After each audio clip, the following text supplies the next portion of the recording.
Okay, welcome back to episode 2. So we've got the I've glued all the small pieces of timber on the rails. Have a look. I've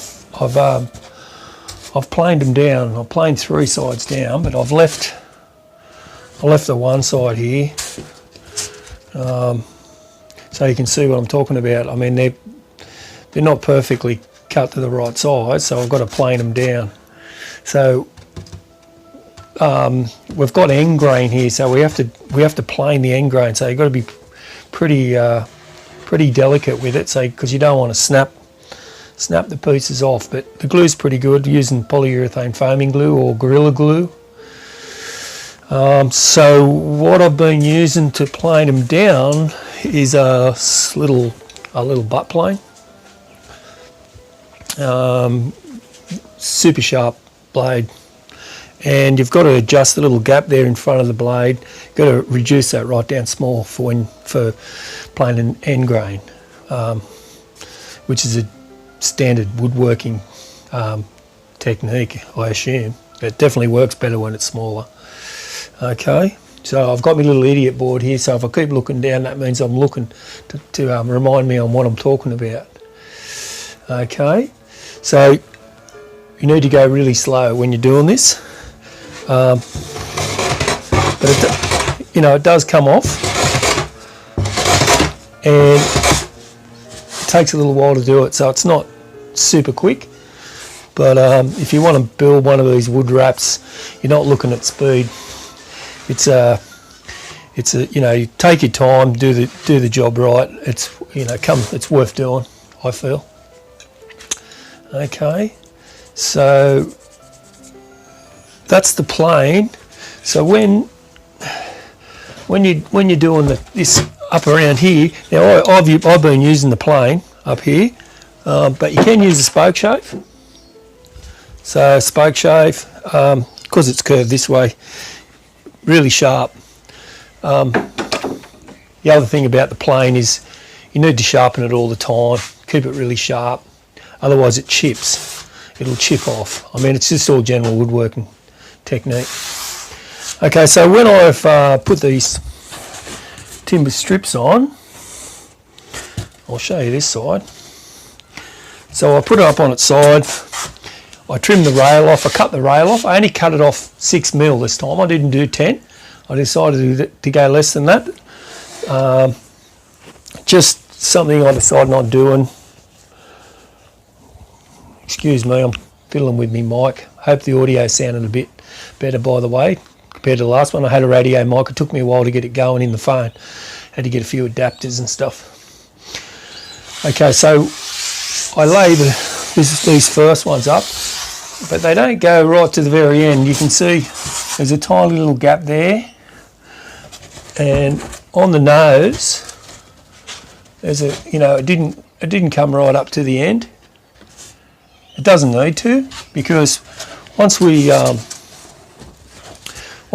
completely wrapped it with timber, I end up chopping the nose off, chopping the tail off, and putting some fancy timber there. Like, I'll show you this one here. So it's got a nice bit of white cedar in the nose of this one, and on the tail here, if you're doing a swallowtail, these are some nice pieces of Bellingen cedar, red cedar, Aussie cedar, quite nice when you put a finish on it. And you can see I've laid up the rails here exactly the same as what I've done here, and I've actually exposed them, and I've used a bit of cedar in between to give it a bit of colour, and then put the little tips on the end there. Bit of hardwood, flooded gum, hardwood. So yeah, just while we've got this board here, the difference with this board, I actually did paint resin on it. I was a bit worried about the joins and it leaking. And it had some really early type EPS foam, which really absorbs water really easy, like those early epoxy boards they were making. So I decided to put resin on it just to make sure I seal it. I went to that much work doing it, I didn't want to get leaks. Okay.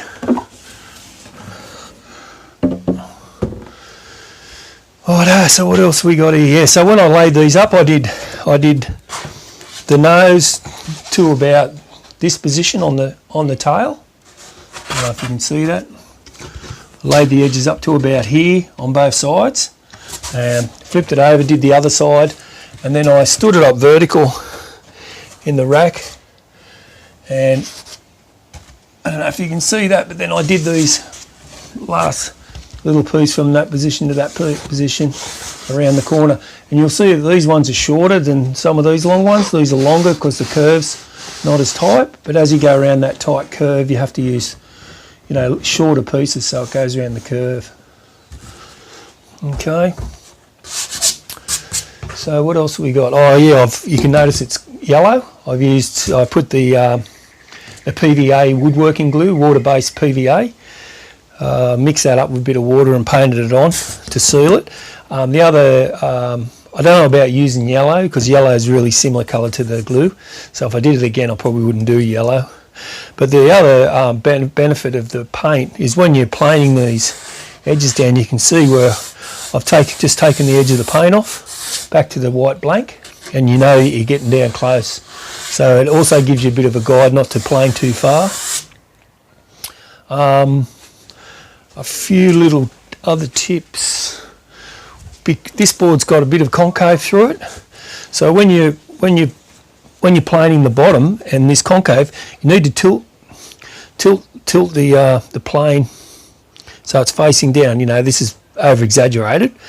Otherwise, you can flatten out that rocker through the tail, and you don't want to do that.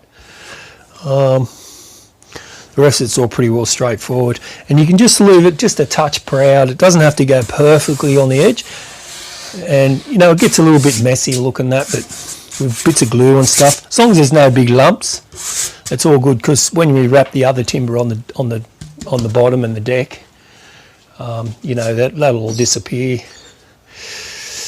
Okay, so yes, I've like I said, I've been using polyurethane foaming glue. This is Purbond, made in Australian. I think there's a Gorilla glue around, which is basically the same thing. I find it easy to work with because it's a bit soft and foamy, and it's easy to plane. But later on, when I do the last wraps, I like to use a bit of epoxy putty. Okay, that's about it. Also, like I said before, when I glued these on, I just stick them on, and I just stand here for a little while pushing them down, make sure they don't lift up. And you can see that there's a whole series of little squares here which will shape out, will take that curve out and get all that glue. But I don't generally do that until after I completely wrap the board, and then foil it off, clean it up. Okay, hope you like my little mic, hope that sounded okay, and we'll see you soon in episode 3.